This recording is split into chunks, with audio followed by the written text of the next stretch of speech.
بسم الله الرحمن الرحيم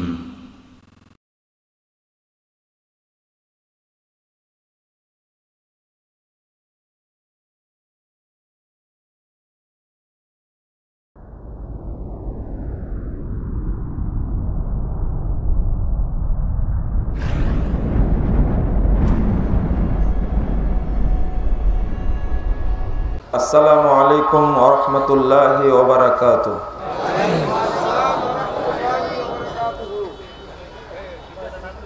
إن الحمد لله نحمده ونستعينه من يهده الله فلا مضل له ومن يضلل فلا هادي له وأشهد أن لا إله إلا الله وحده لا شريك له وأشهد أن محمدا عبده ورسوله. أما بعد فأعوذ بالله من الشيطان الرجيم. إن الدين عند الله الإسلام. وقال تعالى في موضع آخر: والذي أرسل رسوله بالهدى ودين الحق ليظهر على الدين كله ولو كره المشركون. عن أبي هريرة رضي الله عنه قال: قال رسول الله صلى الله عليه وسلم: بدأ الإسلام غريبا وسيعود كما بدأ فطوبى للغرباء. رواه مسلم. وفي رواية لأحمد بإسناد صحيح عن ابن مسعود: وهم الذين يصلحون ما أفسد الناس من بعد من سنتي.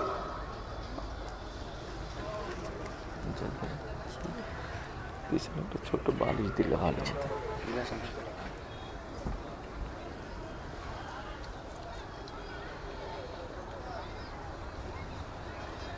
নারায়ণগঞ্জের পশ্চিম কেন্দুয়া যুব সমাজের উদ্যোগে আয়োজিত কাঞ্চন ব্রিজ সংলগ্ন মাঠে অনুষ্ঠিত ইসলামিক সম্মেলনের সম্মানিত সভাপতি, উপস্থিত আজকের সম্মেলনের প্রধান আকর্ষণ আপনাদের শ্রদ্ধাভাজন আলেম, আমার সম্মানিত উস্তাদ শেখ আব্দুর রাজ্জাক বিন ইউসুফ, উপস্থিত অন্যান্য উলামায়ে কেরাম, অতিথিবৃন্দ, সুধী মণ্ডলী,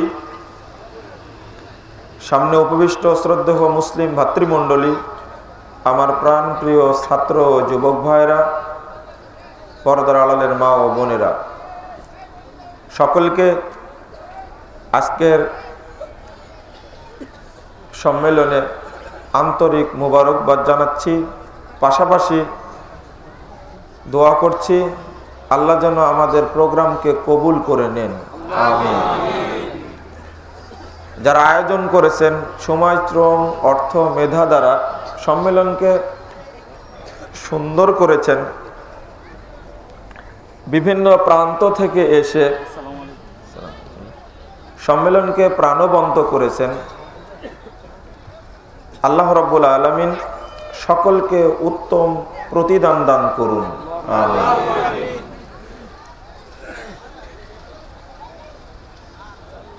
ইসলাম ধর্ম সকল ধর্মের চেয়ে শ্রেষ্ঠ হওয়ার কারণ, বিষয়টা আপনাদের প্রচারপত্রে লেখা আছে। আমি এই ধারাতেই আমার আলোচনা পেশ করার চেষ্টা করব ইনশাআল্লাহ। ওমা তাওফীকি ইল্লা বিল্লাহ, আলাইহি তাওয়াক্কালতু ওয়া ইলাইহি উনীব। আলহামদুলিল্লাহ, বিশাল মাঠ, জনগণ অনেক। তবে বাহিরে যারা এখনো দাঁড়িয়ে আছেন, ঘোরাফেরা করছেন, তাদেরকে সুন্দর সুচারুরূপে প্যান্ডেলে বসে যাওয়ার জন্য বিনীত আহ্বান জানাচ্ছি। আলোচনা শুনে বাস্তব জীবনে আমল করবেন বলে আল্লাহর কাছে তৌফিক কামনা করছি। আল্লাহ তুমি কবুল করো, আমিন।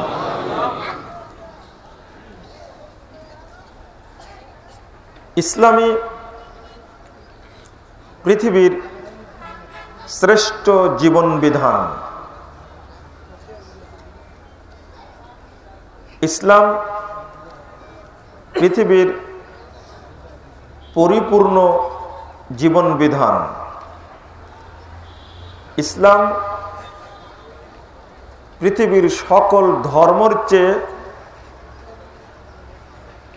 ইনসাফপূর্ণ, সততা এবং ন্যায়ে পরিপূর্ণ। ইসলামই একমাত্র জীবন বিধান যা পৃথিবীতে মানুষকে কল্যাণ এবং অগ্রগতির পথে জাতিকে পরিচালিত করেছে। অন্য কোনো ধর্ম, দর্শন, থিওরি, ইজম, মতবাদ, তরিকা, যুক্তি, গল্প, মস্তিষ্ক প্রসূত কোনো কল্পনা এই পৃথিবীর মানুষকে শান্তির পথ দেখাতে পারেনি, দেখিয়েছে একমাত্র ইসলাম। আমি এই কথাগুলো আমার আলোচনায় প্রমাণ করার চেষ্টা করব ইনশাআল্লাহ। আল্লাহ রাব্বুল আলামিন বলছেন সূরা আলে ইমরান 19 নম্বর আয়াত, এমন একটা ছোট্ট কথা কিন্তু অনেক ভারী। আল্লাহ বলছেন ইন্নাদ-দীনা ইনদাল্লাহিল ইসলাম, নিশ্চয় দিন ইনদাল্লাহি, আল্লাহর নিকটে, আল ইসলাম। দিন বলতে আল্লাহর নিকটে একটাই মনোনীত, নির্বাচিত, গৃহীত, সেটা হলো ইসলাম। তবে আমরা দিনকে ধর্ম বানিয়ে ফেলেছি। যেমন তাওহীদকে মতবাদ বানিয়েছি, তেমনি দিনকে ধর্ম বানিয়েছি। তাওহীদ মানে কি বলেন তো? দেখেন, যারাই অর্থটা করলেন তারাই বলছেন একত্ববাদ। এটা কি জাতীয়তাবাদের মতো? এটা কি ইহুদিবাদের মতো? এটা কি ধর্মনিরপেক্ষবাদের মতো? একত্রের সাথে বাদ যোগ হলো কেমনে? আজ থেকে অনুবাদটা মনে রাখবেন, তাওহীদ মানে একত্ব। কি আরেকটু ভালো যদি মুখস্থ রাখতে পারেন বলবেন এককত্ব। তাওহীদ মানে এককত্ব বা একত্ব। ও, সবগুলোর সাথে লেজ লাগাইছেন, এখানেও লেজ লাগাইছেন? হ্যাঁ না, একজন মানুষকে আপনারা বলছেন ইসলামী চিন্তাবিদ, তাহলে কেউ চিন্তা করে ইসলাম বের করেছে? দেখেন, ভাষাতেই ভুল। না, ইসলাম চিন্তা প্রসূত ধর্ম নয়, চিন্তা করে বের হয়নি। কোথা থেকে আসছে? এটা আল্লাহ প্রদত্ত। মুহাম্মদ সাল্লাল্লাহু আলাইহি ওয়াসাল্লাম হীরা গুহাকে গবেষণা করে দিয়েছেন নাকি আমাদের? এটা না। অর্থাৎ কথা বললেও একটু হিসাব করে বলতে হবে।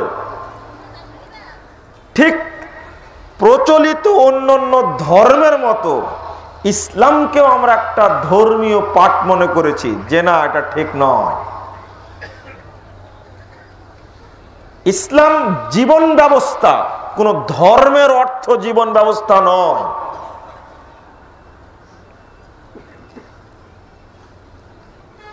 ইসলাম দিন, ইসলাম হেদায়েত, ইসলাম রহমত, ইসলাম বরকত।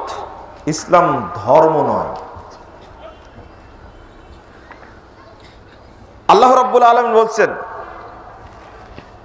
এখানে যেমন ইসলামকে আল্লাহ দিন বললেন, আরেক জায়গায় বলছেন আল ইয়াউমা আকমালতু লাকুম দীনাকুম ওয়া আতমামতু আলাইকুম নি'মাতি ওয়া রাদিতু লাকুমুল ইসলামা দীনা। সূরা মায়েদা 3 নম্বর আয়াত। আমি আজকে তোমাদের দিনকে পূর্ণ করে দিলাম, নিয়ামতকে সম্পূর্ণ করলাম, ইসলামকে দিন হিসাবে মনোনীত করলাম। সূরা আলে ইমরান 85 নম্বর আয়াতে আল্লাহ বলছেন, ওয়ামাইয়াবতাগি গায়রাল ইসলামে দীনা, যে ব্যক্তি ইসলাম ব্যতীত অন্য কোন দিন, ধর্ম, দর্শন, থিওরি, মতবাদ যাই তালাশ করুক না কেন, ফালাইয়াকবালা মিনহু, সেটা তার পক্ষ থেকে গ্রহণযোগ্য হবে না। ওয়াহুয়া ফিল আখিরাতি মিনাল খাসিরিন, এই ব্যক্তি পরকালে জাহান্নামীদের অন্তর্ভুক্ত হবে।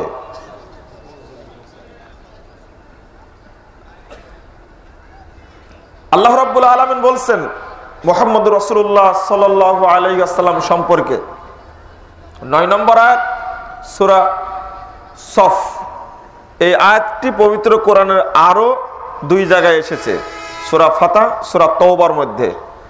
হুয়াল্লাযী আরসালা রাসূলাহু বিল হুদা ওয়া দীনিল হক,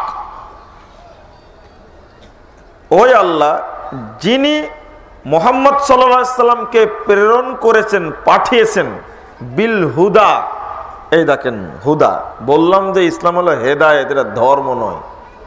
বিল হুদা, হেদায়েত দ্বারা, ও দীনিল হক, সত্য দিন দ্বারা, এই হেদায়েতটাই হলো দীনিল হক। লিইউযহিরা আলাদ দীনি কুল্লিহি, যেন তিনি বিজয়ী করতে পারেন পৃথিবীতে প্রচলিত যাবতীয় দিন ধর্মের উপরে। ওয়ালাউ কারিহাল মুশরিকুন, যদিও মুশরিকরা অপছন্দ করে।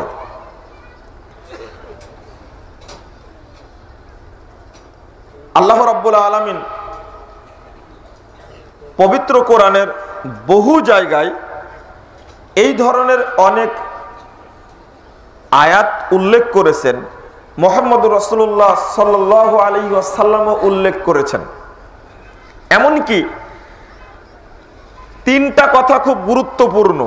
এটা আল্লাহ প্রদত্ত একটা বিধান ইসলাম, এই ইসলামটা শামিল পবিত্র কোরআন এবং সহিহ হাদিসের মধ্যে, এই 2টার মধ্যে। তো 2টাকে আপনি যদি গুটিয়ে নিতে চান তাহলে আরেকটা জিনিস বলা লাগে। আল্লাহ রাব্বুল আলামিন বলছেন সূরা আহজাব 21 নম্বর আয়াত, লাকাদ কানা লাকুম ফি রাসূলিল্লাহি উসওয়াতুন হাসানা, নিশ্চয়ই তোমাদের জন্য উত্তম আদর্শ নিহিত রয়েছে মুহাম্মদ সাল্লাল্লাহু আলাইহি সাল্লামের মধ্যে। এই আয়াত যে ব্যক্তি শ্রবণ করবে ও শ্রবণ করার পর থেকে কিয়ামত পর্যন্ত তাকে বিশ্বাস করতে হবে যে একমাত্র উত্তম আদর্শের ধারক এবং বাহক কিয়ামত পর্যন্ত একজন ব্যক্তি, তিনি মুহাম্মদ সাল্লাল্লাহু আলাইহি ওয়াসাল্লাম। যদি এই বিশ্বাসে সামান্যতম দুর্বলতা থাকে, এই বিশ্বাসে যদি সামান্যতম দুর্বলতা থাকে, ওই ব্যক্তি রাসূলের উম্মত থাকতে পারবে না, সুযোগ নেই। আমি আগে গুটিয়ে নিচ্ছি, আপনাকে আগে বলেছি ইসলাম যখন বলবো তখন এর বিধান নিহিত রয়েছে পবিত্র কোরআন এবং সহিহ হাদিসের মধ্যে। আপনি দেখেন মুস্তাদরাকে হাকিম প্রথম খণ্ডের 188 পৃষ্ঠায় রাসূলুল্লাহ সাল্লাল্লাহু আলাইহি ওয়াসাল্লাম একটি হাদিসে বলছেন,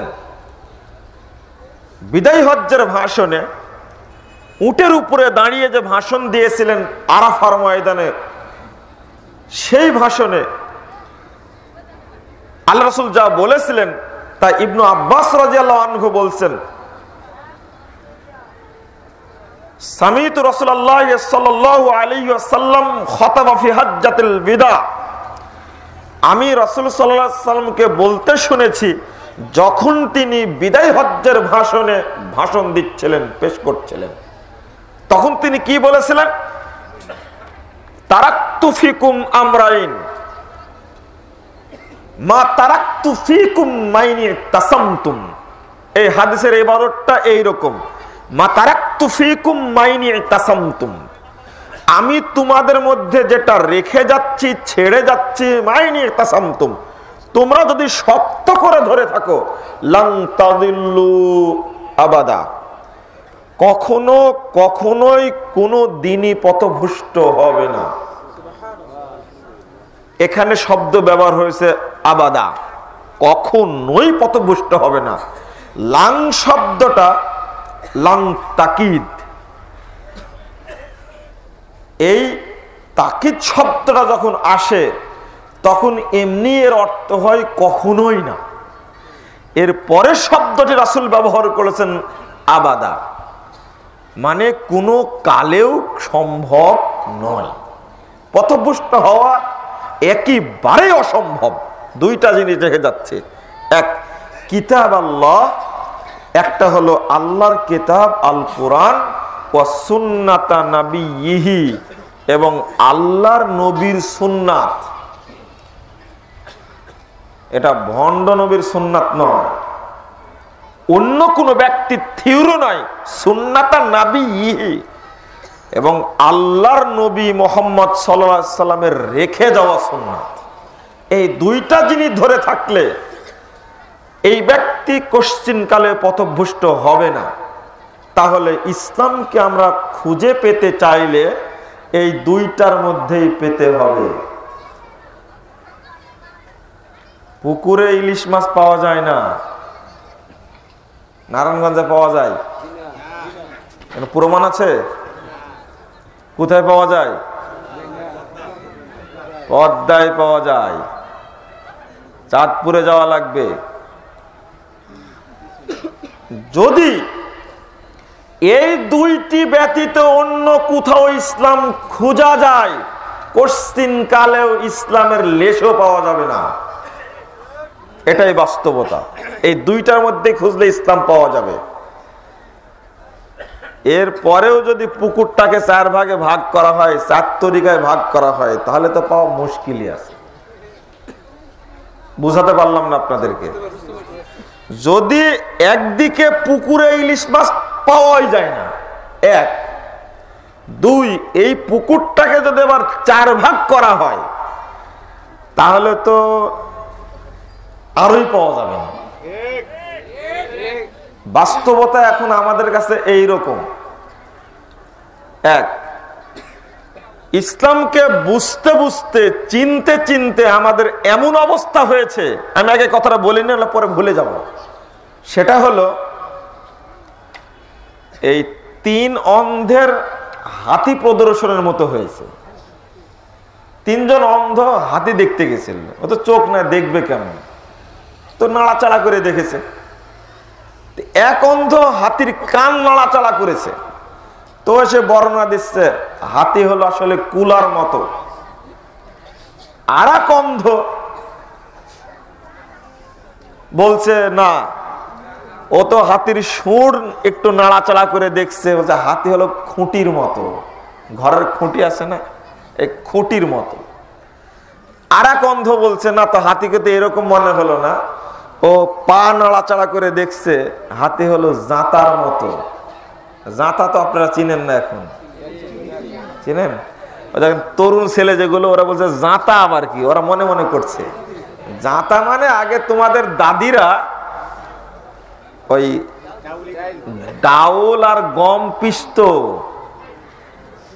আর ঢেকেছিল, সারাদিন ধান বেনে তারপরে ভাত খেতে হতো। বর্তমান মহিলাদের কাছে জাঁতাও নেই, ঢেকেও নেই, এই জন্য মাজায় ফাঁসাড় বেঁধে ঝগড়া করে।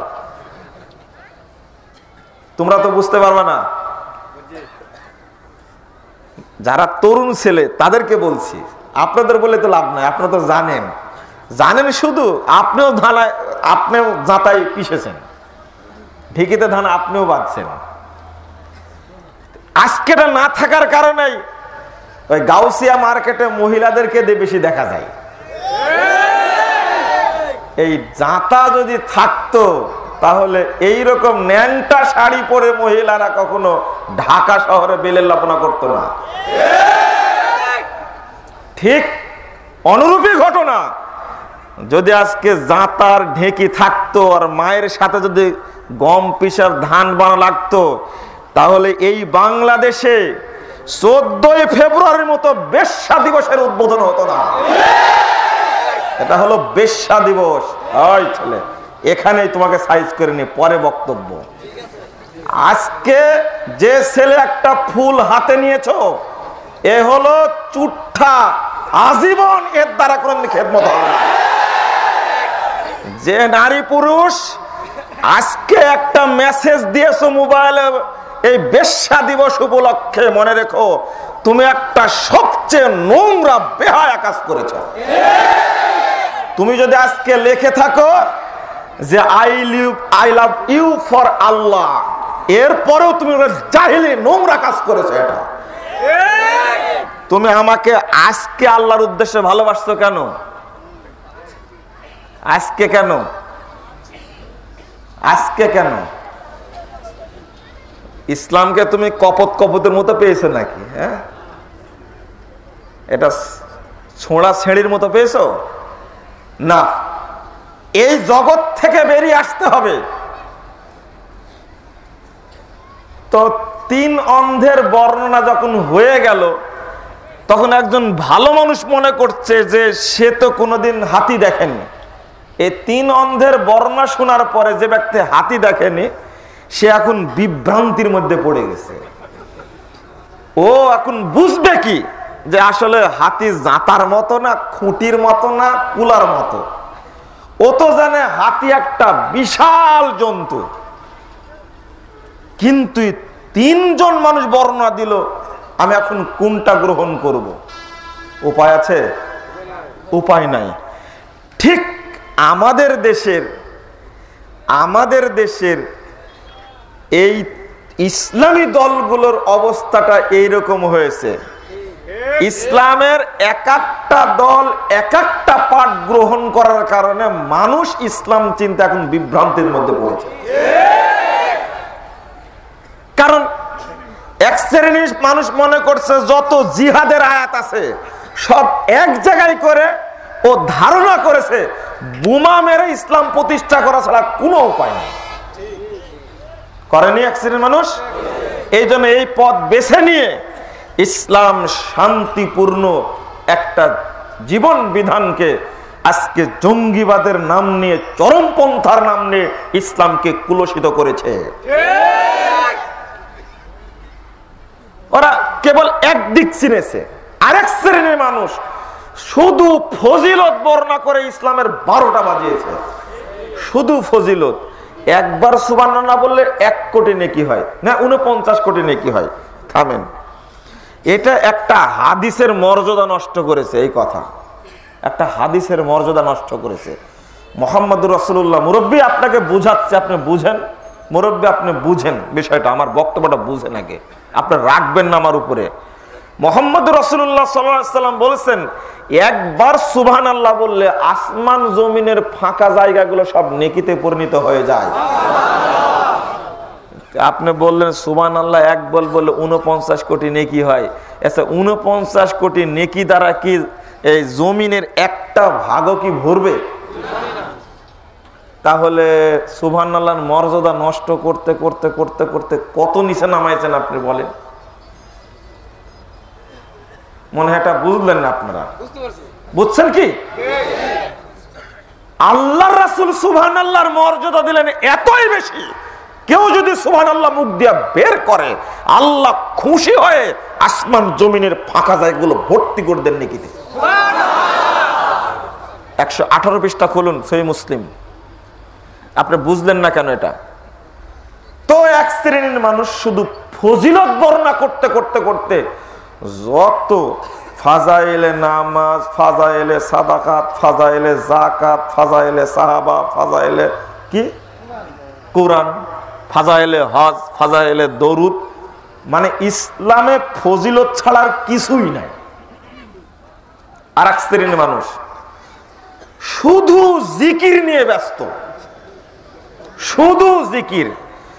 জিকির কিভাবে করলে আল্লাহকে পাওয়া যাবে, জিকির আবার 6 লতিফা বের করেছে, 6 লতিফা।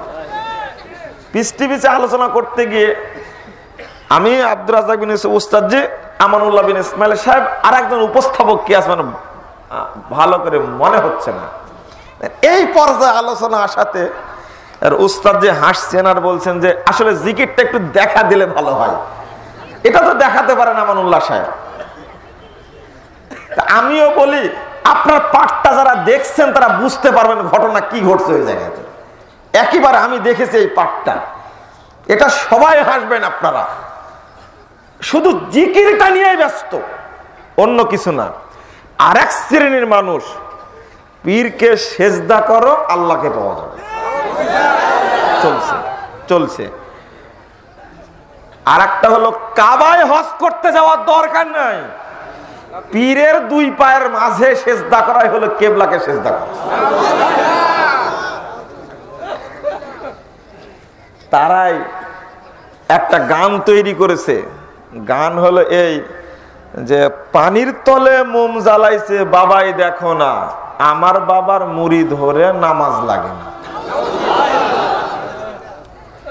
কত যে এইভাবে গান গাচ্ছে, তাদের কাছে পীর ভক্তি ছাড়া ইসলামের কোনো অংশই নেই। আর এক শ্রেণীর মানুষ আছে, আর এক শ্রেণীর মানুষ হলো যে আরে খানকা, মাজার, কবর, গাছতলা, বাঁশতলা, পুকুর, মাছ, পাথর, আসলে এইগুলোকে ভক্তি করাটাই হলো ইসলাম। এই হলো বর্তমান অবস্থা। ঠিক ওই 3 অন্ধের হাতি দেখা আর বাংলাদেশের ইসলামটা এখন এই পর্যায়ে আছে, এই পর্যায়ে আছে। তো ইসলামের ওয়াজ করবেন কি করে আপনি? একজন উচ্চ পর্যায়ের কর্মকর্তা জাজ, তিনি হলেন নাস্তিক। তো বই পড়ার পরে আরেকজন ম্যাজিস্ট্রেটের কাছে গেছেন, গিয়ে দেখছে কিছু বই, তার কাছে রিপোর্ট দিয়েছে বইগুলো হলো মানে জঙ্গিদের বই।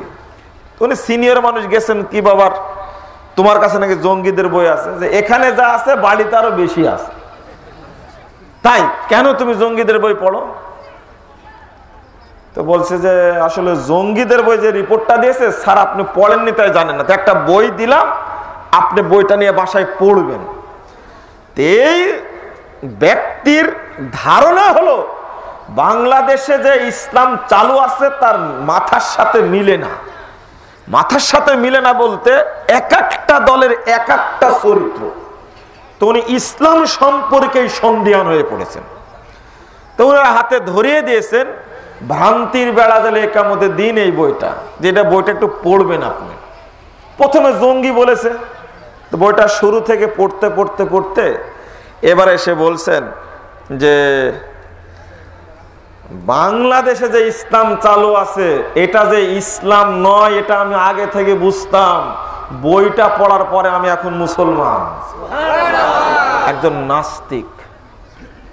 কারণ হলো জজ সাহেব আর একটা কথা বলেছেন যে আরে লেখা আছে উপমহাদেশের ইতিহাস আর নাম দিয়েছে ইসলামের ইতিহাস। আপনারা বুঝেননি কথাটা, জ্ঞানী মানুষটির সন্দেহ বুঝবেন। লেখা আছে কি উপমহাদেশের ইতিহাস আর বইয়ের নাম কি ইসলামের ইতিহাস। উপমহাদেশে যে ইসলাম চালু আছে এটা কি প্রকৃত ইসলামের রূপ? না। তাহলে ওটা ইসলামের ইতিহাস হলো কি করে?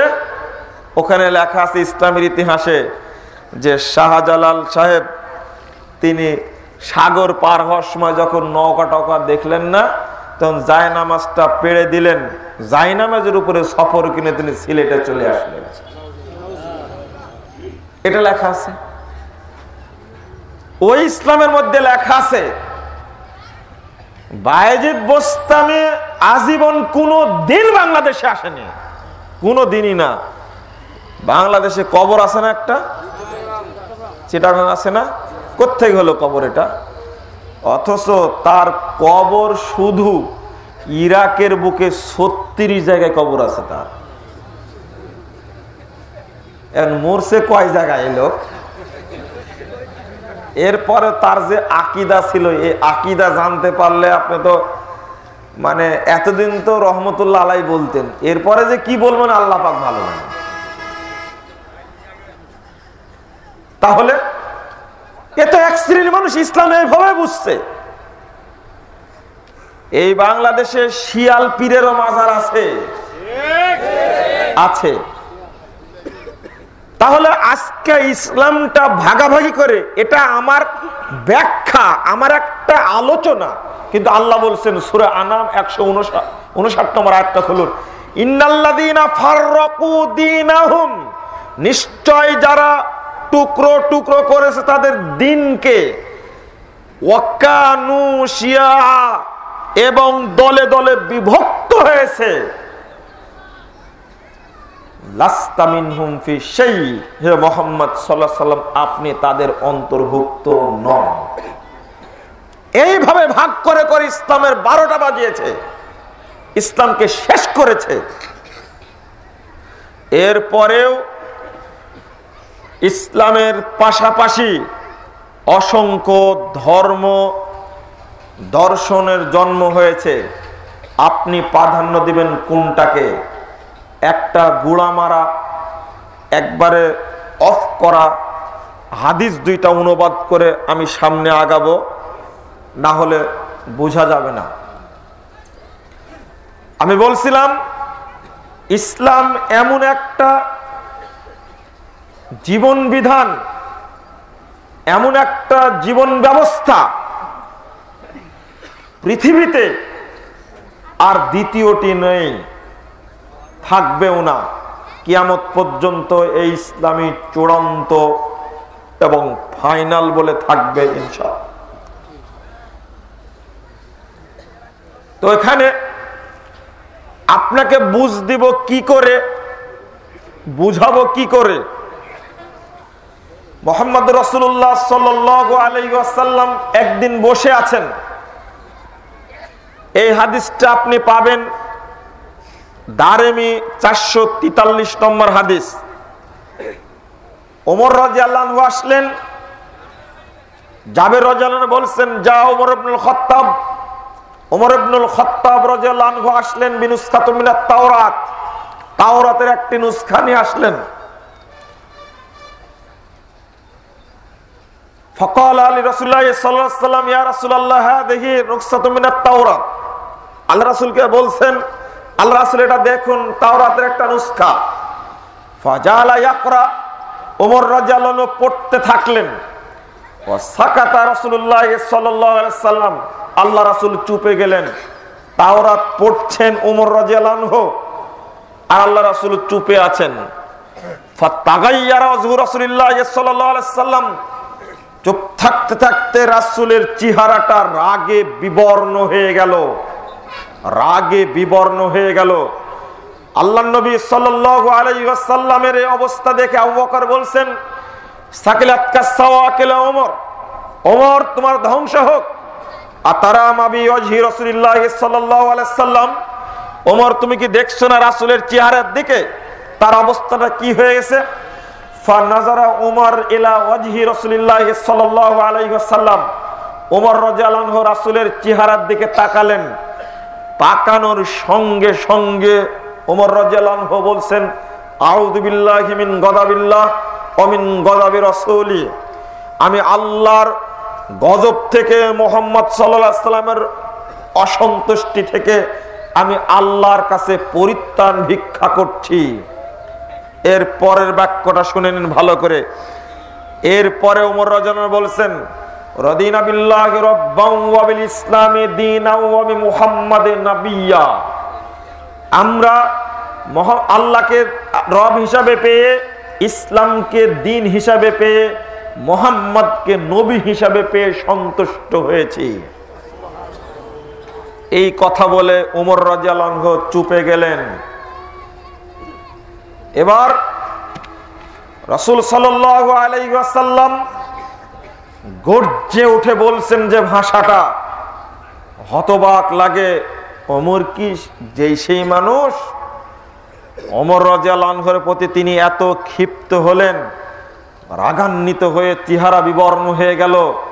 এরপরে সিংহের মতো গর্জন দিয়ে আল্লাহ রাসূল বলছেন, ওয়াল্লাযী নাফসু মুহাম্মাদিন বিয়াদিহি। ওমর, সাহাবায়ে কেরাম শোনো, আল্লাহর কসম করে বলছি যার হাতে মুহাম্মাদের প্রাণ রয়েছে, রাখো তোমার তাওরাত, বিকৃত তাওরাতের 5 পয়সা দাম নাই। লাউ বাদালাকুম মূসা ফাত্তাবতুমুহু ওয়া তারাকতুমুনি। যদি স্বয়ং মূসা আলাইহিস সালাম আসেন আর তোমরা যদি তার আনুগত্য করো, আমাকে যদি বাদ দাও। শোনো সাহাবা কেরাম, শুনে রাখো, যদি এখন মূসা আলাইহিস সালাম আসেন আর তোমরা যদি তাকে মেনে নাও, তার অনুসরণ করো, আর আমাকে যদি বাদ দাও, আমাকে যদি ছেড়ে দাও, লাদালালতুম আন সাওয়াইস সাবিল, অবশ্যই অবশ্যই তোমরা জান্নাতের পথ থেকে বিচ্যুত হয়ে জাহান্নামের পথে যাবা। শোনো, লাউ কানা হাইয়া, যদি আজকে মূসা আলাইহিস সালাম জীবিত থাকতেন, লাত্তাবানি, তিনি আমারই অনুসরণ করতেন।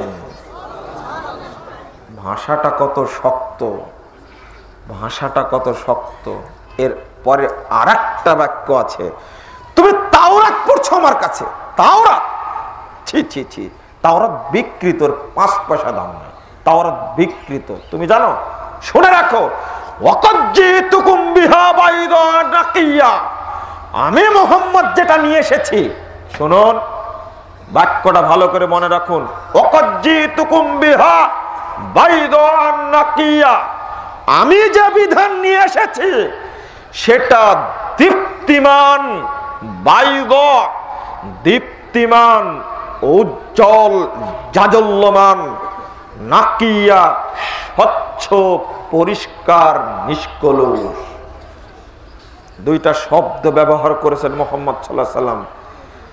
ওয়ালাউ কানা হাইয়ান, মূসা আলাইহিস সালাম যদি জীবিত থাকলেন, মা উসিয়ালাহু ইল্লা ইত্তিবাই, আমার আনুগত্য করা ছাড়া তার কোনো পথই থাকতো না, আমারই আনুগত্য করতে হতো। এই হাদিস থেকে মৌলিক 2টা জিনিস প্রমাণিত হয়। এই হাদিসের অনুবাদ থেকে 2টা মৌলিক জিনিস ফুটে ওঠে। 1 নম্বর বিষয় হলো মুহাম্মদুর রাসূলুল্লাহ সাল্লাল্লাহু আলাইহি ওয়াসাল্লামের উপস্থিতিতে, তার আদর্শের উপস্থিতিতে কিয়ামত পর্যন্ত পৃথিবীর কোন নবীর আনুগত্য চলবে না। পীর, ফকির, গৌস, কুতুব, দার্শনিক, বৈজ্ঞানিক, এমপি, মন্ত্রী, বিচারক, মুফতি, মুহাদ্দিস, ফকি, আলেম, বক্তা, খতিব, যেই হোক না কেন, একজন ব্যক্তির আদর্শ থাকবে, তিনি হলেন মুহাম্মদ সাল্লাল্লাহু আলাইহি সাল্লাম। যদি এখন মূসা আলাইহিস সালামের আদর্শ না চলে, পীর সাহেবের আদর্শ চলে? তাহলে 2 নম্বর জিনিস ফুটে ওঠে, ওই যে ইসলাম বুঝালাম, আল্লাহ প্রদত্ত যেটা সংবিধান, পবিত্র কোরআন এবং সহিহ হাদিসের উপস্থিতিতে এর বিরোধী কোনো থিওরি পৃথিবীতে টিকতে পারে না। আপনাকে খুলে বলি, এবার বুঝবেন না। মূসা আলাইহিস সালামের উপরে নাজিল হয়েছিল তাওরাত, যারা অনুসরণ করেছে তাদেরকে এখন বলা হয় ইহুদি। বলুন, তাওরাত আল্লাহ প্রদত্ত নয়? আল্লাহ প্রদত্ত। মূসা আলাইহিস সালাম নবী ছিলেন কিনা? ছিলেন। ইহুদিরা তাকে মেনেছে। ঈসা আলাইহিস সালামের উপর নাজিল হয়েছিল ইনজিল, তার অনুসারীদেরকে বর্তমানে বলা হচ্ছে খ্রিস্টান। ইনজিল বাতিল হয়েছে আল্লাহ প্রদত্ত হওয়া সত্ত্বেও, তাওরাত বাতিল হয়েছে আল্লাহ প্রদত্ত হওয়া সত্ত্বেও। এই সংবিধানের কাছে, এর কাছে আল্লাহ প্রদত্ত তাওরাত টিকেনি। মুহাম্মদ সাল্লাল্লাহু আলাইহি সাল্লামের আনিত হেদায়েতের সামনে, প্রদত্ত ইসলামের সামনে আল্লাহ প্রদত্ত ইনজিল টিকেনি, আল্লাহ প্রদত্ত তাওরাত টিকেনি। এবার বলুন, মুহাম্মদ সাল্লাল্লাহু আলাইহি সাল্লামের আদর্শের সামনে কিয়ামত পর্যন্ত কোনো আদর্শ টিকবে কিনা? টিকার কোনো সুযোগ নেই। ইসলামের শ্রেষ্ঠত্ব শুনতে চাইলে আপনি ডাক্তার জাকির নায়েকের একটা আলোচনা শুনেন ভালো করে। উনি তো অনেক কিছুই মুখস্থ করেছেন, যদিও বাংলাদেশের এক শ্রেণীর লোক বলছেন জাকির নায়েক জুকার নায়েক, যদিও বলছে জাকির নায়েক একটা মূর্খ মানুষ, কিছু জানে না। জাকির নায়েক নাকি ইহুদি খ্রিস্টানদের দোসর, দালাল। যে জাকিরের বক্তব্য শুনে বর্তমান পৃথিবীতে লক্ষ লক্ষ বিধর্মীরা ইসলাম গ্রহণ করছে, ওই জাকির নায়েক কি ইহুদি খ্রিস্টানদের দোসর হতে পারে? দালাল হতে পারে? আপনারা কতই যে মিথ্যা কথা বলেন সে ব্যাপারে আমরা খুব ভালো করে জানি। পৃথিবীর ইতিহাসে বিগত যুগের একজন মুজাদ্দিদ নাম নাসিরুদ্দিন আলবানী রাহিমাহুল্লাহ, তার মতো একজন মুহাদ্দিসকে যিনি 800 বছর পরে শ্রেষ্ঠত্ব অর্জন করলেন পৃথিবীতে, তাকে আপনারা বলেছেন এই মর্মে যে নাসিরুদ্দিন আলবানী হলো খ্রিস্টানদের এজেন্ট। জাকির নায়েককে তো বলবেনই, এটা বলাটাই স্বাভাবিক। আপনার বলাকে আমি পেশাব করি 10,000 বার, 10,000 বার পেশাব করি। আপনার চরিত্র আমি চিনি না? আপনার চরিত্র চিনতে আমার বাকি আছে? এই মিথ্যা কথা, ডাহা মিথ্যা অপবাদের 5 পয়সা দাম নাই। আপনাকে চিনি না? যখন এই বাংলাদেশটাকে ইন্ডিয়া চ্যানেলগুলি, স্টার জালসা, কিরণমালা সহ অসংখ্য চ্যানেল বাংলাদেশটাকে ধর্ষণের স্বর্গরাজ্য বানাচ্ছে, ঠিক ওই মুহূর্তে পিস টিভির বিরুদ্ধে কথা বলছেন। পিস টিভি একমাত্র চ্যানেল যা পৃথিবীতে, গোটা পৃথিবীতে কেবলমাত্র ইসলামের স্বচ্ছ রূপ তুলে ধরছে। ওই চ্যানেল আপনার চোখে পড়লো, চোখে পড়ল না কিরণমালা, চোখে পড়ল না স্টার জালসা, চোখে পড়ল না নগ্ন চ্যানেল। বাংলাদেশের চ্যানেলগুলিতে রাত 12টার পরে নগ্নতা নষ্টামি ছড়িয়ে গোটা দেশটা আজকে জেলার রাজ্যে পরিণত করেছে। তোমার মুখের কয় পয়সা দাম আমি চিনি না? বহু মানুষ আজকে ইসলামকে বুঝতে শিখেছে, আলহামদুলিল্লাহ।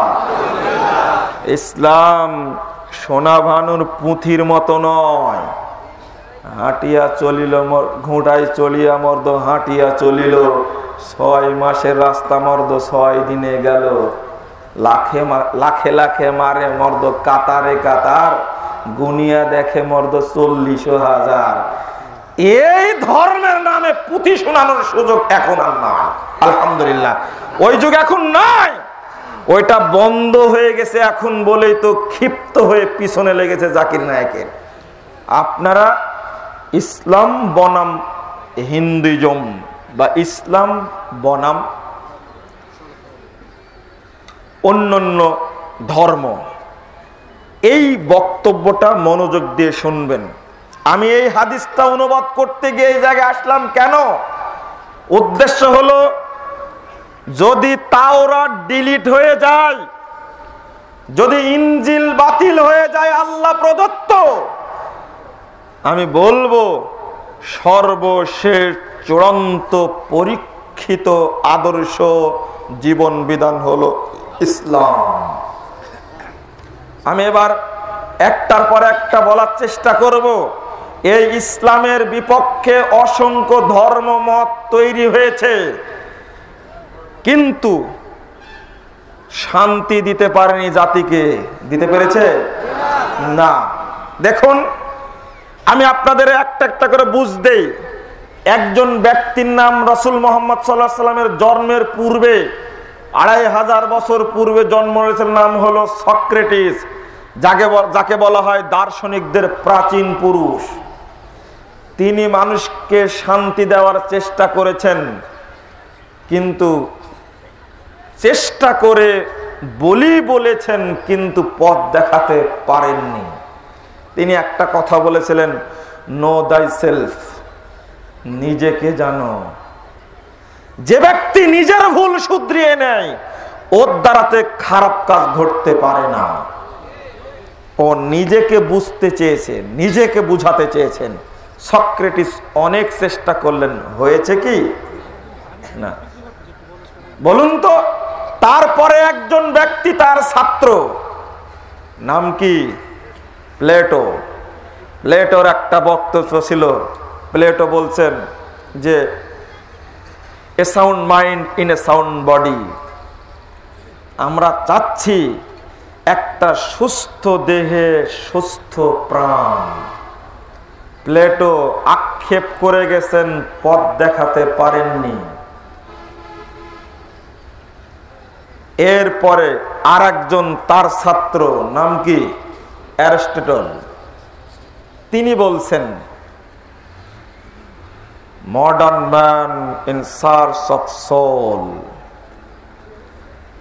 বর্তমান যুগের মানুষ একটা প্রাকৃত সুস্থ আত্মার সন্ধানে ব্যাকুল। পেরেছে? পারেননি। টয়নি বলছেন the greatest need our times a rebirth, a belief of supernatural.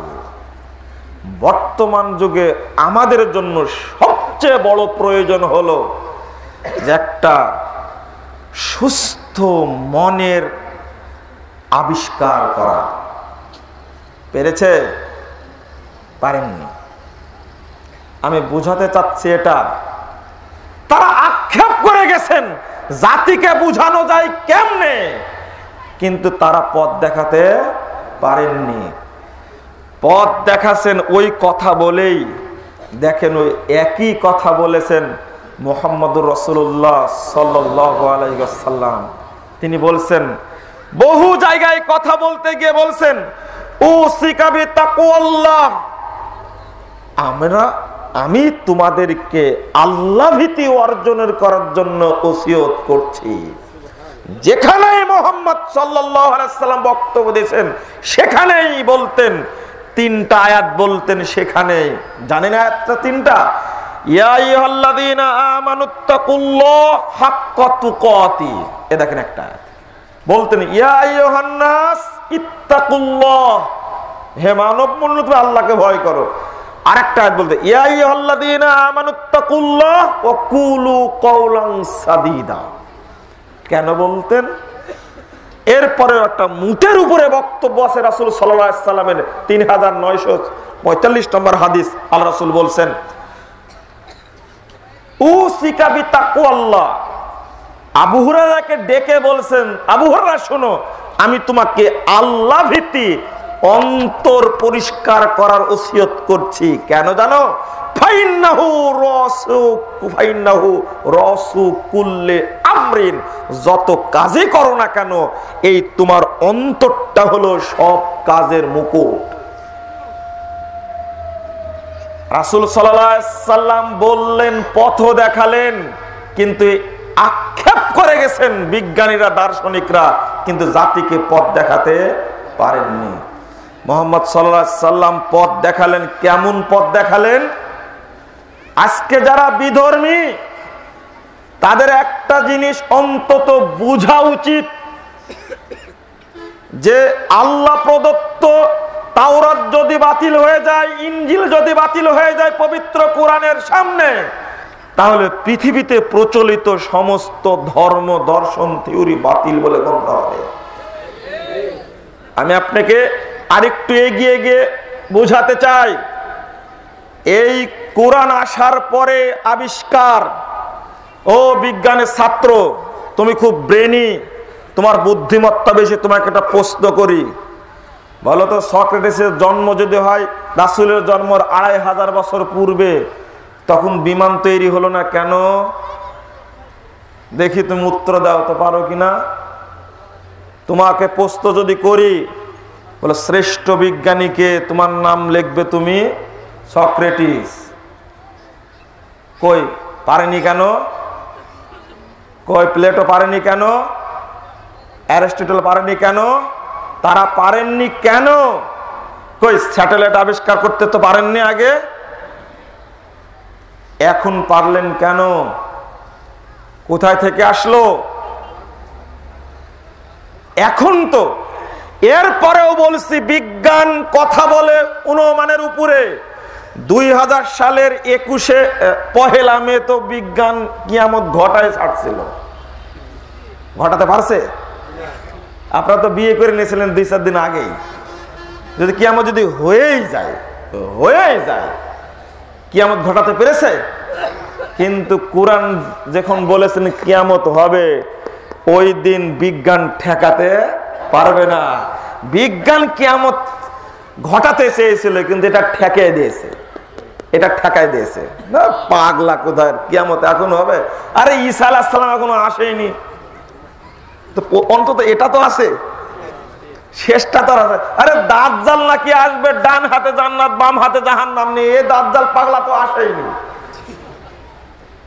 তাহলে দাজ্জালের চেয়ে বড় পাগল হলো বিজ্ঞানীরা। কোরআনের কাছে টিকবে যে না, অসম্ভব। তার প্রমাণ দেই, একদিন কোরআনের কাছে আসতেই হবে। 500 বছর আগে বলেছে যে সূর্য ঘুরে আর পৃথিবী স্থির।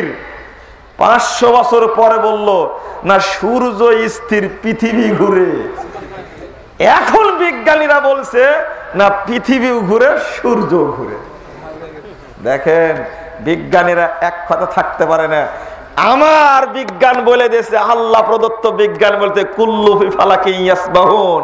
এটা 1400 বছরের আগের ঘটনা, 1500 বছর আগের ঘটনা। কোরআন বলে দিয়েছে পৃথিবীর সমস্ত গ্রহ নক্ষত্র চলমান, নিজ নিজ কক্ষপথে চলমান। কোরআন পড়ে বুঝো। কোরআন পড়ে বুঝতে পারোনি কেন? এ দেখেন চ্যালেঞ্জ। আপনাকে বিশ্বাস করাতে চাচ্ছি, সময় হবে কিনা জানি না, আল্লাহ পাক ভালো জানে। আপনাকে বিশ্বাস করাতে চাচ্ছি। চলুন আর একটা কথা বলবো, এর সাথে পারবেন না। এর নাম হলো মহাগ্রন্থ আল কোরআন। বর্তমান জাতিসংঘ পারেনি, খামোশ হয়ে গেছে। এই প্রদত্ত সংবিধান 1945 সালের 24 অক্টোবর যখন গঠিত হয় জাতিসংঘ, তখন জাতিসংঘের মহাসচিব পৃথিবীর সমস্ত যে সংবিধান চেয়েছিলেন, সব দেশ নিজ নিজ সংবিধান নিয়ে হাজির হয়েছিল। কিন্তু সৌদি আরবের একজন বাদশা, নাম হলো ফয়সাল, তিনি একটা সংবিধান নিয়ে হাজির হলেন। সাদা কাপড়ে মোড়ানো একটা বই, খুলে দেখছেন এটা হলো মহাগ্রন্থ আল কোরআন। তখন মহাসচিব বলছেন, আপনি এটা কেন নিয়ে আসছেন? এটা তো আল্লাহ প্রদত্ত কোরআন, আপনার দেশে সংবিধান দেন। বাদশা ফয়সাল জাতিসংঘের ইট বালিকে বলে আসছে, এই জাতিসংঘের জড়বস্তু কাল কিয়ামতের মাঠে সাক্ষী দিবে। এই মর্মে বললেন, জি মহাসচিব সাহেব, শুনে রাখুন, সৌদি আরবের সংবিধান সেটাই যেটা পৃথিবীর ইতিহাসের সর্বশ্রেষ্ঠ সংবিধান, আল্লাহ প্রদত্ত লেটেস্ট দ্য বেস্ট সংবিধান, সেটা হলো মহাগ্রন্থ আল কোরআন। সৌদি আরবে এটা ছাড়া আজও বিচার করার কোনো বই নাই। এটা এখনো আছে। সুপ্রিম কোর্টের বিচারপতি রায় দেন এটা পড়ে, এখনো এটা পড়ে রায় দেন। আপনি জানেন সুপ্রিম কোর্টের বিচারপতি কে? আপনার শুনলে আশ্চর্য হবেন। সুপ্রিম কোর্টের বিচারপতি সৌদি আরবে কে জানেন আপনারা? শুনলে বলবেন এটা কেমন কথা হলো। তিনি হলেন মক্কার টুপিওয়ালা ইমাম, একজন শেখ আছেন, শেখ সুরাইম। তিনি হলেন হাইকোর্টের বিচারপতি, তিনি ইমাম। ও তো জানেই না মানুষের তৈরি করা সংবিধান, পেটে যা আছে এটাই আছে। এটাই বললাম, সব ইমামগণকে সৌদি আরবে বিচারপতির আসনে সরকার বসিয়ে রাখছেন, বিচার কার্য চলে না। বাদশাহ ফয়সাল বলে গেছিলেন জাতিসংঘকে, জাতিসংঘ না মানলে কি হয়েছে, কিন্তু জাতিসংঘের চোখ কান খাতা কলম বিল্ডিংটা তো জানে, যে জানানো হয়েছে এদেরকে, জানানো হয়নি।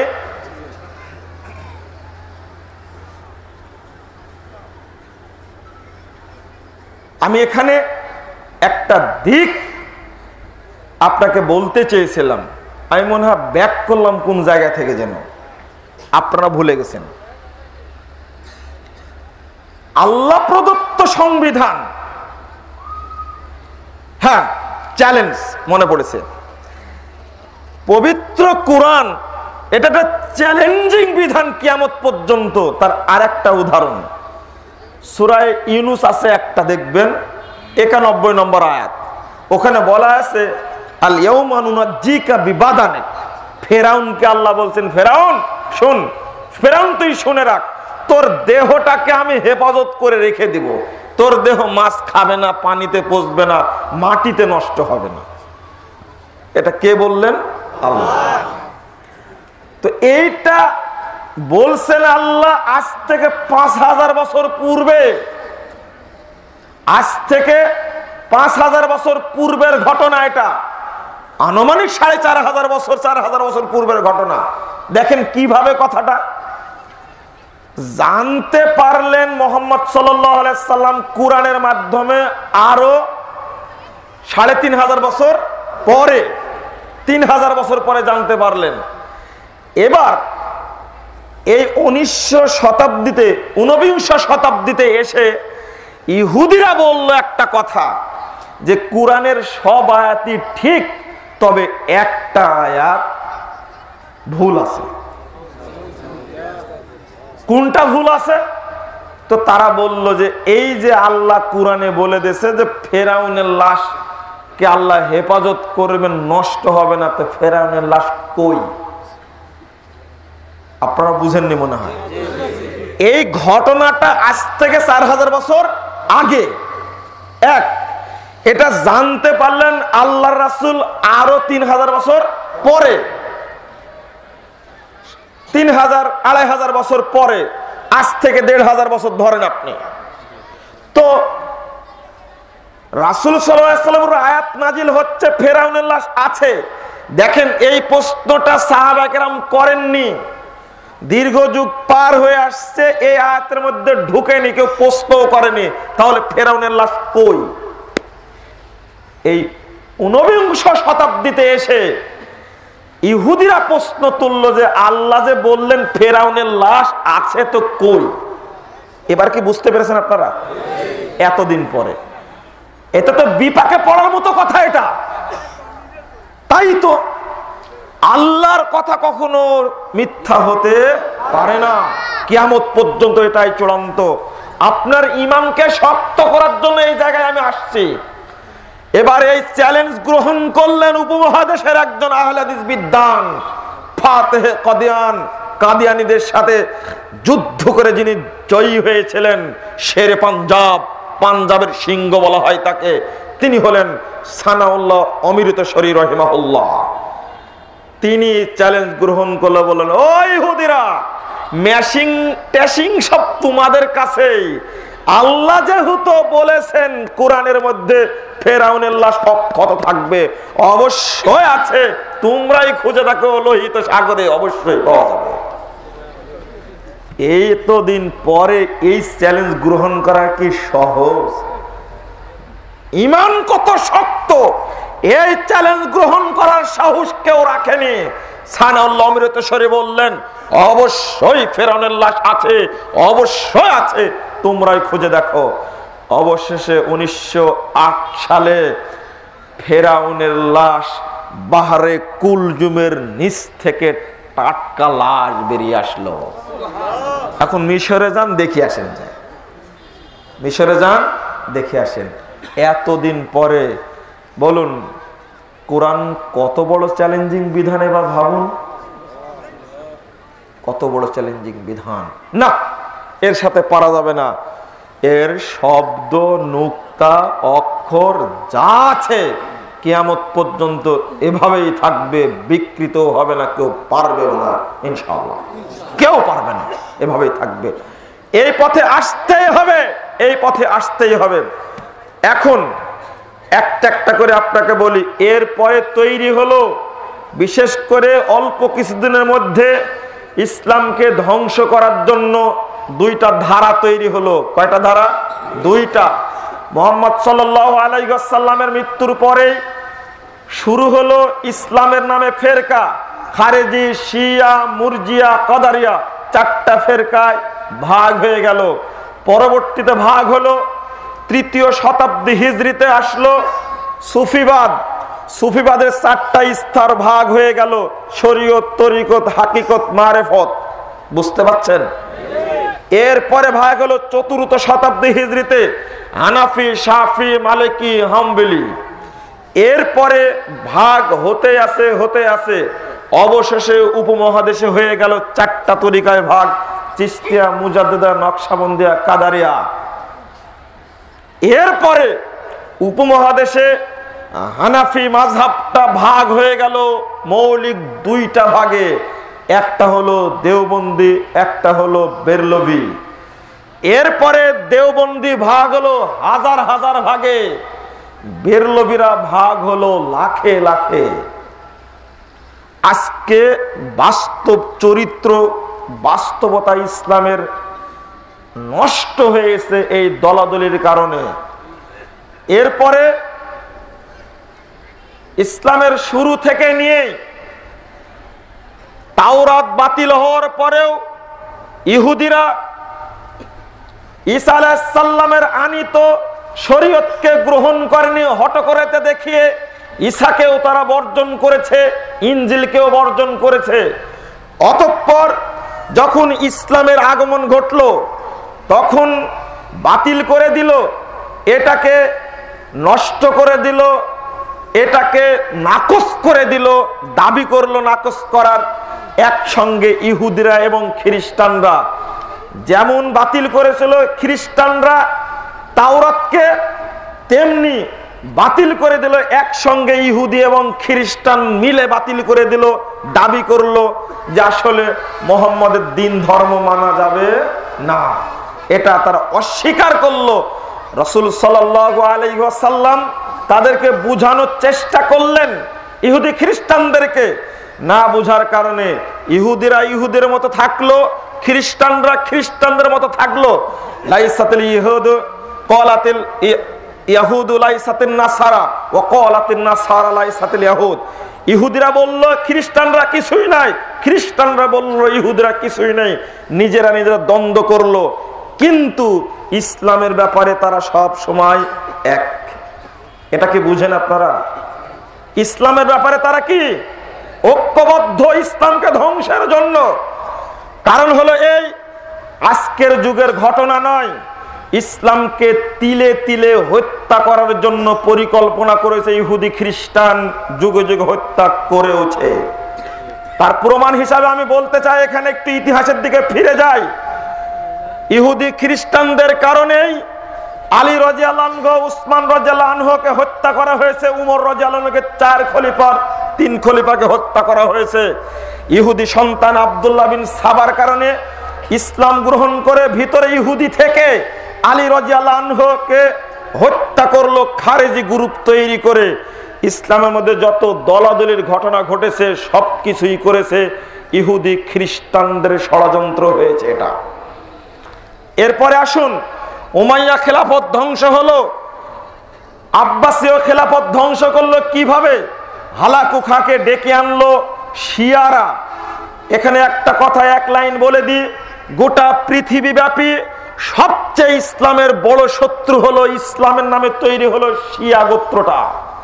শিয়ারা হলো আজও শত্রু, কালো শত্রু। তবে বাংলাদেশে এক শ্রেণীর মানুষ রয়েছে ইরানকে মুসলিম রাষ্ট্র বলে বাংলাদেশকে ইরানের মতো ইসলামী রাষ্ট্র করতে চায়। এটা কখনোই নয়, কখনোই নয়। শিয়াদের আকীদার মধ্যে একটা ছোট্ট আকীদা আপনি মনে রাখবেন, কেবলমাত্র আলী ছাড়া আগের 3 খলিফা সহ সকল সাহাবীকে তারা কাফের মনে করে। নাউজুবিল্লাহ। তাদের এক শ্রেণীর মানুষ আছে মুহাম্মদ সাল্লাল্লাহু আলাইহি সাল্লামকে নবী বলে না, নবী বলে আলী রাদিয়াল্লাহু আনহুকে। নাউজুবিল্লাহ। আরেকটি কথা মনে রাখুন, এটা সবচেয়ে খারাপ কথা, এই 10ই মুহররম তারিখে একটা বকরিকে বেঁধে রেখে সারাটা দিন পিটায় পিটায় রক্তাক্ত করে তাকে হত্যা করা হয়, বলে এটা হলো আয়েশা। নাউজুবিল্লাহ। আয়েশাকে শিয়ারা আজও জেনাকারিনী ব্যভিচারী মহিলা মনে করে তারা। নাউজুবিল্লাহ। এই শিয়াদেরকে মরা পর্যন্ত আমি বিশ্বাস করতে রাজি নই। শিয়াদের ব্যাপারে এই আকীদা আপনাকে পোষণ করতে হবে। দুঃখজনক ব্যাপার হলো, আমরা সচেতন হওয়া সত্ত্বেও আমরা চেষ্টা করি এবং বলি শিয়ারা মুসলিম। আজকের আকীদা নয়, আজ থেকে 1000 বছর 1100 বছর পূর্বের আকীদা হলো শিয়ারা মুসলিম নয়। খুলুন কিতাবুল ফসল ফিল মিলাল ওয়াল আহু ওয়ান নিহাল, এই গ্রন্থের 3 নম্বর খণ্ডের 172 পৃষ্ঠা খুলুন। তিনি বলছেন তারা মুসলমান নয়, আজকের কথা নয়। অতএব আজকে আপনাকে এত মহব্বত করতে হবে না।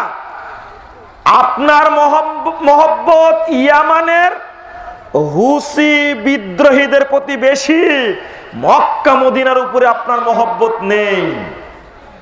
আমি বুঝাতে পারছি না কিনা জানি না। আপনি মক্কা মদিনাকে যতটা দোষারোপ করেন তার চেয়ে বেশি ভালোবাসেন ইরানকে। এই আকীদা মুসলমানদের আকীদা নয়। আজীবন মক্কা মদিনাকে আপনার হৃদয়ের মনে করতে হবে।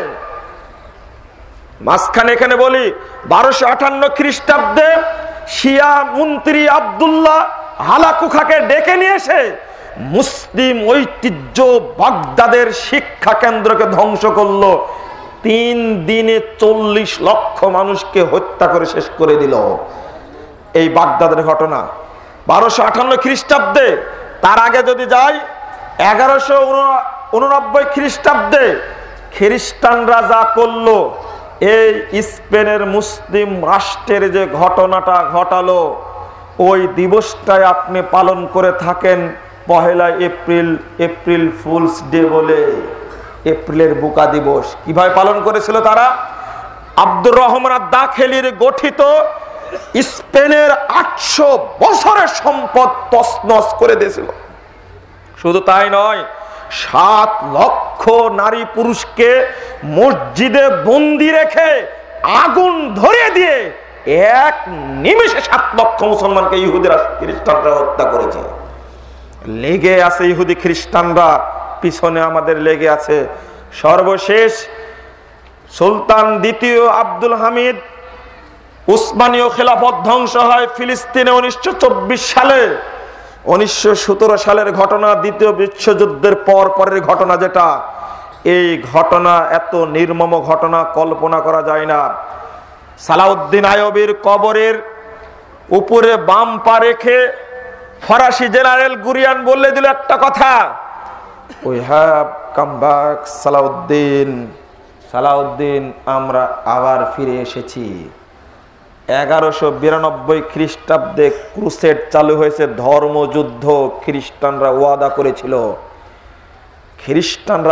করেছিল, সেই ওয়াদা শেষ করছে 1917 সালে। 1920 সালে ফরাসি জেনারেল বলে দিল একটা কথা, today ends the crusade. Salahuddin, শুনে রাখো, তোমার কবর দখল করেছি, ফিলিস্তিন দখল করেছি, মানে আজকে ক্রুসেড শেষ হয়ে গেল, ধর্মযুদ্ধ শেষ। 1192 খ্রিস্টাব্দে শুরু করেছিল, শেষ হলো কত সালে? 1920 সালে। দেখেন তাদের পরিকল্পনা। আমি এখানে এসে বলতে চাইলাম, ইসলামকে 2টা ধারায় নষ্ট করা হয়েছে। আপনারা কি বুঝলেন কি ঘটনাটা?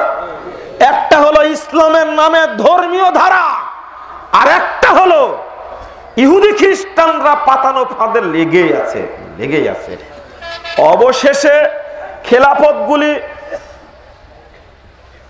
খেলাফতগুলোর ধ্বংসের পরে এবার আসুন সংক্ষেপে বর্তমান কয়েকটা ইতিহাস আপনার সামনে বলবো, এই উদ্দেশ্যে যে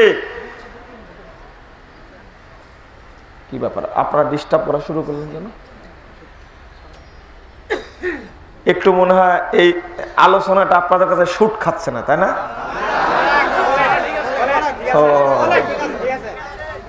আরে বক্তব্য শুনবেন, আসতেছে, একটু পরে আসবে, থামেন। ও চলে আসেন, তাই না? আচ্ছা, এরপরও আমি কয়েকটা মিনিট সময় নেব।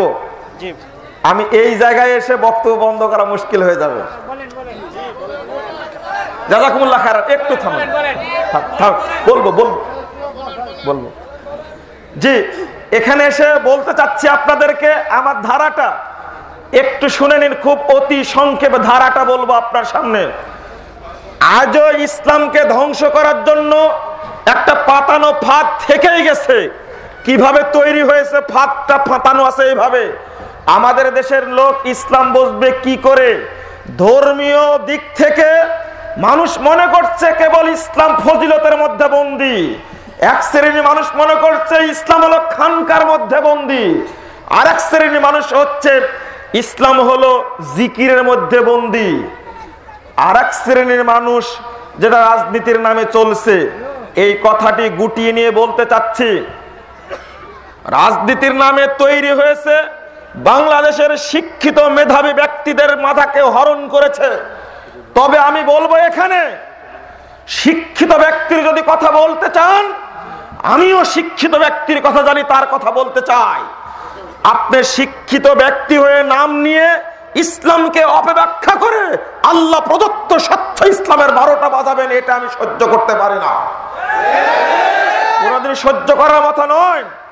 1789 খ্রিস্টাব্দে, মনে রাখুন তারিখ, 1789 খ্রিস্টাব্দে তৈরি হলো ন্যাশনালিজম, যাকে বাংলা অনুবাদ হলো জাতীয়তাবাদ।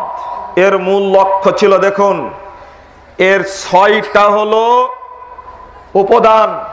এর 6টা উপাদান দেখেন: ভাষা, বর্ণ, গোত্র, শাসনতান্ত্রিক ঐক্য, অর্থনৈতিক ঐক্য, গোত্র একটা। এই 6টা হলো এর উপাদান। বলুন তো, এর মধ্যে কি ধর্ম আছে? ধর্ম থাকলো না কেন? মানব জীবনের জন্য, মানুষের জন্য 1789 খ্রিস্টাব্দে ধর্মকে লাথি মেরে খেদা দিয়েছে, আজকে নয়। পরবর্তীতে এসেছে 1832 সালে ইসলামকে কিভাবে ধাক্কা দিয়েছে দেখুন। 1832 সালে আসছে, তার নামটা হলো ধর্মনিরপেক্ষতাবাদ, যাকে বলে সেকুলারিজম। সেকুলারিজমের সংজ্ঞা আপনি বুদ্ধিমান মানুষ, আপনি শুনে রাখুন একটু। সেকুলারিজম সংজ্ঞা তারাই বলছে, 9 নম্বর খণ্ডের 19 পৃষ্ঠা এনসাইক্লোপিডিয়া ব্রিটানিকা। আপনার নাম দিয়েছেন তো ইসলামী শ্রেষ্ঠ ধর্ম, বলতে হবে না আমাকে? বলছেন secularism is the movement in the society rejected away from ordinary to these ordinary. Secularism একটা সামাজিক আন্দোলন, এটা দুনিয়ার থেকে মানুষকে আহ্বান জানায়। In the medieval period there was a strong tendency for religious person. এই প্রথম কাজ যেটা করা হয়, to despise human affairs and to meditate on God and the afterlife. সংক্ষেপে বলি, এই মতবাদের জন্ম হয়েছে 3টা উদ্দেশ্যে। যারা ধর্মকে বিশ্বাস করে, যারা আল্লাহকে বিশ্বাস করে, যারা পরকালকে বিশ্বাস করে, তাদেরকে অত্যাচার করানোর জন্য। মামলা আমার উপরে করে লাভ নেই। এনসাইক্লোপিডিয়া ব্রিটানিকা 9 নম্বর খণ্ডের 19 পৃষ্ঠা খুলুন, এর মধ্যে উল্লেখ করা হয়েছে, যাকে ধর্মকে জ্বালাতন করাই উদ্দেশ্য। এক, তাদের মূল বক্তব্য হলো, খুলুন, কাফি সাহেবের একটি বই আছে, ইসলাম অ্যান্ড কমিউনিজম, চমৎকার একটা বই, সের মধ্যে উল্লেখ করেছেন। আমি বললাম, বিদ্যান আপনারা জ্ঞানী ব্যক্তি বলে দাবি করেন, আমি বলবো জ্ঞানী ব্যক্তি যদি হতেন তাহলে আব্দুল্লাহ আল কাফি আল কুরাইশি বাংলা একাডেমি থেকে প্রথম সাহিত্য পুরস্কার পায়। আপনি কোথায় গেছিলেন? ঘোড়ার ঘাস কাটছিলেন? আব্দুল্লাহ আল কাফি আল কুরাইশি হলেন আহলে হাদিসদের মাথার মুকুট, আহলে হাদিস আন্দোলনের জোয়ারটা সৃষ্টিকারী ব্যক্তিত্ব। বলতে পারি না? ওই যে সেদিনে বলে গেলাম না, মাওলানা আকরাম খাঁ একজন আহলে হাদিস ঘরের সন্তান, মুসলিম লীগের তিনি সেক্রেটারি। আমি বলতে চাই 1951 সালে পশ্চিম পাকিস্তান পূর্ব পাকিস্তান শিক্ষা কমিশন গঠন হয়েছিল, চেয়ারম্যান আর কাউকে পেয়েছিলেন না। আহলে হাদিস ঘরের সন্তান আকরাম খাকে পালেন কি করে? দাপট দেখাচ্ছেন, খুব জ্ঞানী মানুষ, শিক্ষিত মানুষ। আব্দুল্লাহ আল কাফি আল কুরাইশি বইয়ের মধ্যে লিখছেন 31 পৃষ্ঠায়, religion should not be allowed to come into politics, it is merely matter between man and God। তিনি লিখতে গিয়ে লিখছেন এর দাবি হলো যারা বলে খাও দাও ফুর্তি করো, আগামীকাল বাঁচবে কিনা বলতে পারো, নগদ যা পাও হাত পেতে নাও, মাকির খাতায় শূন্য থাক। এরা কেন পরকালকে অস্বীকার করে? এরা তিনি বলছেন তাদের বক্তব্য হলো religion should not be allowed to come into politics। ধর্ম কখনো রাজনীতির মধ্যে ঢোকার অধিকার রাখে না। এটা আল্লাহর মানুষের মাঝে নম নম করার জিনিস, এটা মসজিদের মন্দিরে থাকবে। এটা যে না, এই বক্তব্য কখনো মেনে নেওয়া যায় না। পৃথিবীর ইতিহাসে সর্বশ্রেষ্ঠ রাজনীতিবিদ যদি কেউ থাকেন তিনি হলেন মুহাম্মদুর রাসূলুল্লাহ সাল্লাল্লাহু আলাইহি ওয়াসাল্লাম। পৃথিবীর ইতিহাসে সর্বশ্রেষ্ঠ ইমাম যদি কেউ থেকে থাকেন তিনি হলেন মুহাম্মদুর রাসূলুল্লাহ সাল্লাল্লাহু আলাইহি ওয়াসাল্লাম। পৃথিবীর ইতিহাসে যদি সর্বশ্রেষ্ঠ কেউ যদি রাষ্ট্রবিজ্ঞানী হন তিনি হলেন মুহাম্মদ সাল্লাল্লাহু আলাইহি ওয়াসাল্লাম। পৃথিবীর ইতিহাসে সর্বশ্রেষ্ঠ রাষ্ট্রনায়ক যদি কেউ থেকে থাকেন তিনি হলেন মুহাম্মদুর রাসূলুল্লাহ সাল্লাল্লাহু আলাইহি ওয়াসাল্লাম। দ্বিতীয় কথায় আসি, কমিউনিজম তৈরি হলো 1846 সালে। কমিউনিজম বলছে it is not religion but statesman but man who creates religion, it is তাফহিম, the idea of God must be destroyed. ওই ছেলেটা, তুমি তো খুব বাহাদুরি করো, কার্ল মার্কসকে চিনো? তুমি চিনো না কার্ল মার্কসকে? তুমি পড়ো কার্ল মার্কসের বক্তব্য। ধর্ম মানুষ তৈরি করেছে, ধর্ম মানুষকে তৈরি করেনি। নাউজুবিল্লাহ। আরে আল্লাহ বলছেন সূরা রোম 30 নম্বর আয়াত, ধর্ম মানুষকে তৈরি করেছে। কুল্লু মাউলুদিন ইউলাদু আলা ফিতরা, 1385 নম্বর হাদিস সহিহ বুখারী। শুনেন এটা? প্রত্যেকটি ব্যক্তি জন্ম নিয়েছে কিসের উপরে? ইসলামের উপরে। ফিতরাত মানে ফিতরাতুল ইসলাম। ওই কার্ল মার্কস যখন মায়ের পেট থেকে জন্ম নেয় তখন মুসলমান হয়ে জন্ম নিয়েছিল। কার্ল মার্কস বলেছে এই ধর্ম তৈরি করেছে মানুষ, ইট ইজ দা আফিম, এটা হলো নেশা। আপনারা কি মদ খেয়ে মসজিদে যান? আস্তাগফিরুল্লাহ। ইসলাম বলে কেউ যদি বেড়িতে এক টান মারে 40 দিন তার কোনো ইবাদত কবুল হবে না। আর কার্ল মার্কস বলেছে এটা হলো নেশা। নাউজুবিল্লাহ। দি idea of God must be destroyed. সুতরাং যার হৃদয়ে আল্লাহর ধারণা আছে ওর হৃদয় থেকে আল্লাহর ধারণা ছিনিয়ে নাও। এই দেখো কার্ল মার্কস। তার ছাত্র এঙ্গেলস বলছে the first word of leader is light to faith of Allah. আল্লাহর প্রতি বিশ্বাস, ধর্মের এই দাবিটা মিথ্যা। আস্তাগফিরুল্লাহ। কি বলেন না? আমানতু বিল্লাহি প্রথম বলেন না? তার ছাত্র এঙ্গেলস বলছে এই কথাটা মিথ্যা কথা। আপনাকে আর কি শিখাবো আমি? আর সর্বশেষ মতবাদ, এক মতবাদ ধর্মকে আগে বাদ দিল, আর এক মতবাদ ধর্ম সম্পর্কে তাচ্ছিল্য করলো। কার্ল মার্কস এসে করলো কি? ধর্ম হলো আফিমের, আল্লাহর হৃদয়ে, যে হৃদয়ে আল্লাহর বিশ্বাস আছে ওটা ছিনিয়ে বের করো। আর একটা ধর্ম বের হয়েছে যার নাম হলো democracy. Democracy is the government of the people, by the people and for the people. এটা কি মুসলমানের সংজ্ঞা? আশ্চর্য! গণতন্ত্র মানুষের দ্বারা পরিচালিত, মানুষের রচিত, মানুষের জন্য। আরে মানুষ আল্লাহর সৃষ্টি, আল্লাহর সৃষ্টি হিসাবে বিধান মানবে কার? এখানে ধর্ম একবারই আউট, ইসলাম আউট। না, আমি মুসলিম, আল্লাহ প্রদত্ত ইসলামকে পছন্দ করি।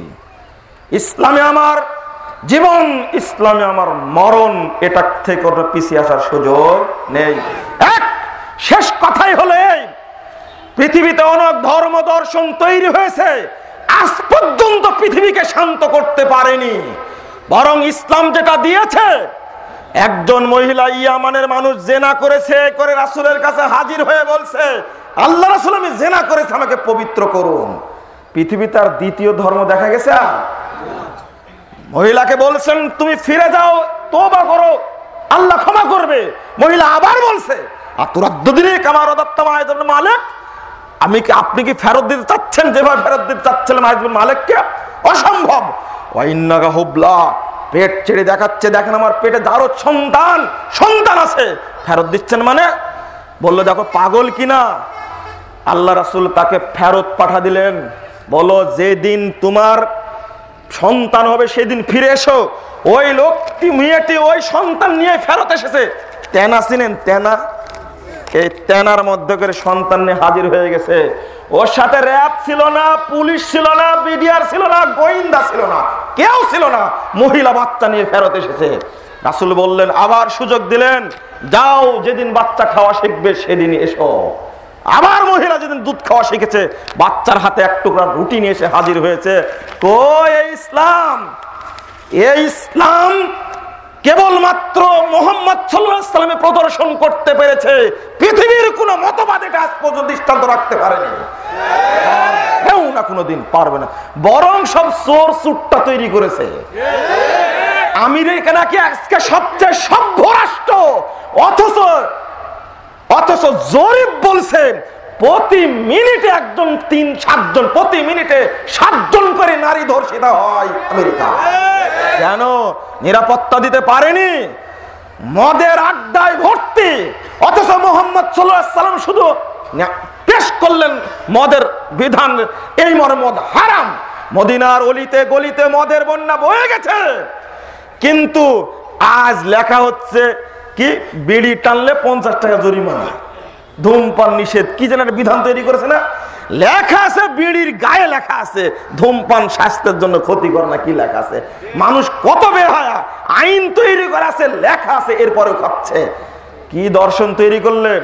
আর বর্তমানের গোটা বিশ্বব্যাপী যে এই গণতন্ত্র চলছে, এটা হলো বস্তা পচা দুর্গন্ধযুক্ত সবচেয়ে মারামারি সন্ত্রাসতন্ত্র। এটা আমার আর বলার কিছু নেই।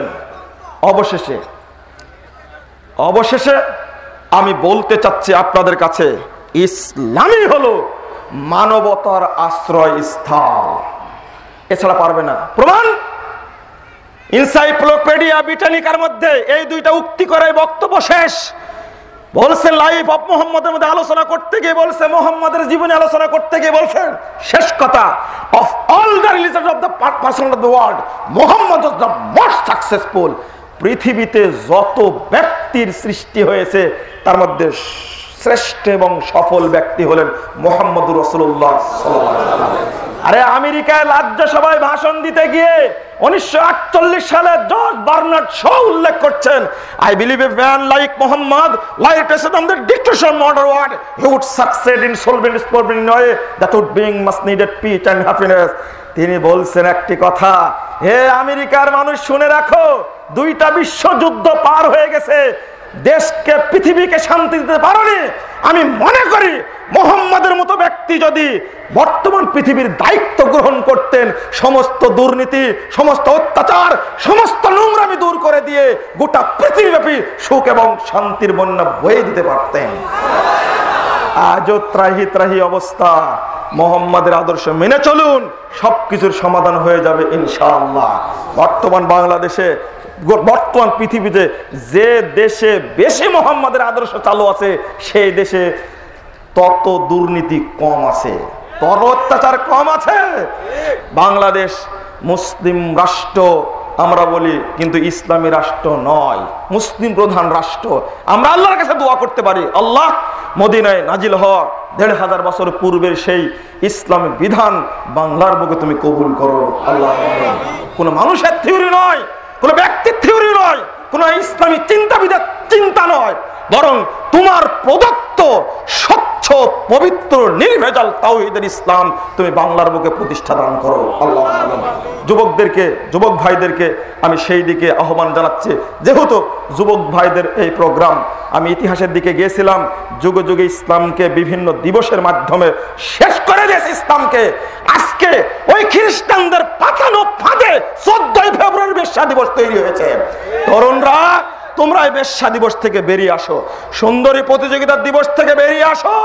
গতকালকে গেছে 1 ফাল্গুন, নাউজুবিল্লাহ, বলছে ফুলেল শুভেচ্ছা, বলছে ফুলেল শুভেচ্ছা। এটা হলো নগ্ন শুভেচ্ছা, এটা হলো নগ্ন শুভেচ্ছা, ন্যাংটা শুভেচ্ছা। পহেলা বৈশাখ তৈরি হয়েছে ইহুদি খ্রিস্টানদের কারণে। এই সমস্ত দিবসের মধ্যে মুসলমানরা আজকে ঢুকে পড়ছেন। অতএব এই সমস্ত পাতানো ফাঁদে পা দেওয়ার দরকার নাই। আল্লাহ তুমি আমাদেরকে হেফাজত করো, আল্লাহুম্মা আমিন। আমাদের দায়িত্ব ইসলামের সেই রূপ, স্বচ্ছ রূপ আবার তুলে ধরা। আল্লাহ তুমি আমাদের কবুল করো, আল্লাহুম্মা আমিন। সুবহানাকাল্লাহুম্মা বিহামদিক আশহাদু আল্লা ইলাহা ইল্লা আনতা আস্তাগফিরুকা ওয়া আতুবু ইলাইকা। ওয়াসসালামু আলাইকুম ওয়া রাহমাতুল্লাহি ওয়া বারাকাতুহু।